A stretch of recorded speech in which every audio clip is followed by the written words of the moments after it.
Hey skiers, it's Bob with SkiEssentials.com. Welcome to our 2025 ski test. Got a K2 Mindbender 108 Ti for you today. This ski returns structurally unchanged for 2025. Do get a new graphic, both top and bottom, little fiery on the bottom there. Looks pretty cool in our pictures, and just overall increases that K2 appeal, just having those nice sharp looking bases under there. But yeah, same ski, and this thing's kind of a beast. We've really enjoyed it over the years, but it does have kind of a very specific set of applications and rules that it likes to follow.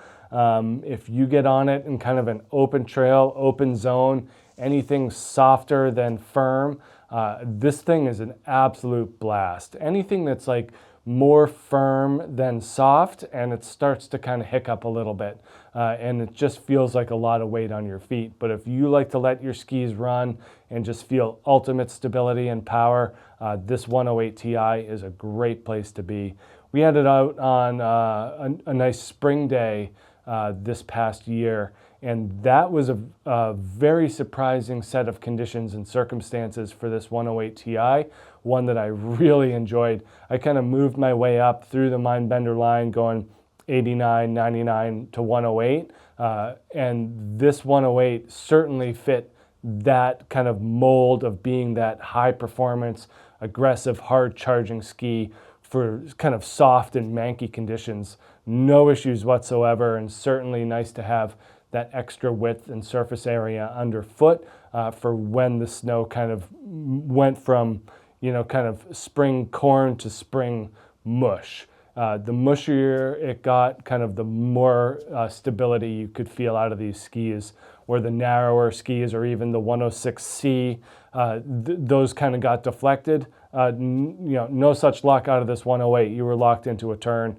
Super fun, really, really stable and powerful.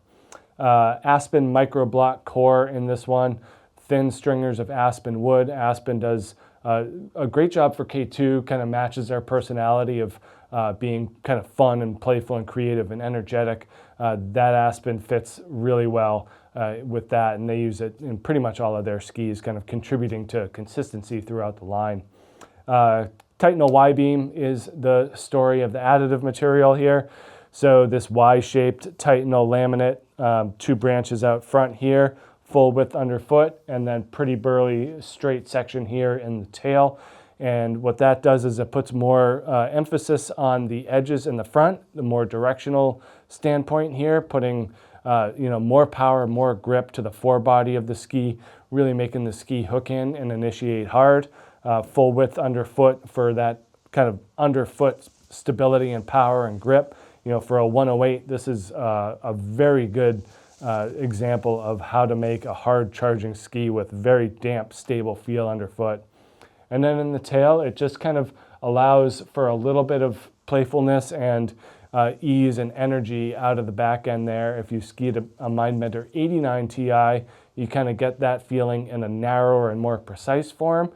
This is the same type of deal, just in a wider bodied format. It's a really interesting way that K2 uses metal in a very specific way, kind of more business up front and party in the back, and just a full-on stout feel underfoot. So no vibrations whatsoever going on with this thing, especially once that snow turns to slightly soft. So really cool construction there, full sidewall throughout. Feels like a real ski for sure.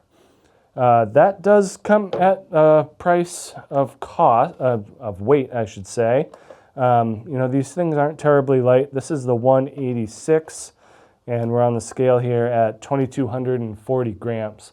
So there is some weight here, but you do get the resulting stability.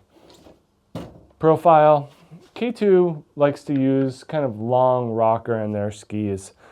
Some camber underfoot there, not a ton. Certainly not the defining characteristic of this ski here. And then long rocker, so it starts down here, pretty gradual, a little bit more dramatic at the very end. Just more of that directional rocker allows the ski to stay up and out of the snow. Not too much in terms of taper shape here, pretty straight cut throughout, and that does result in slightly longer turn radius here, 22.8 in this 186. So longer than average for sure, and that's just a result of that straight cut throughout.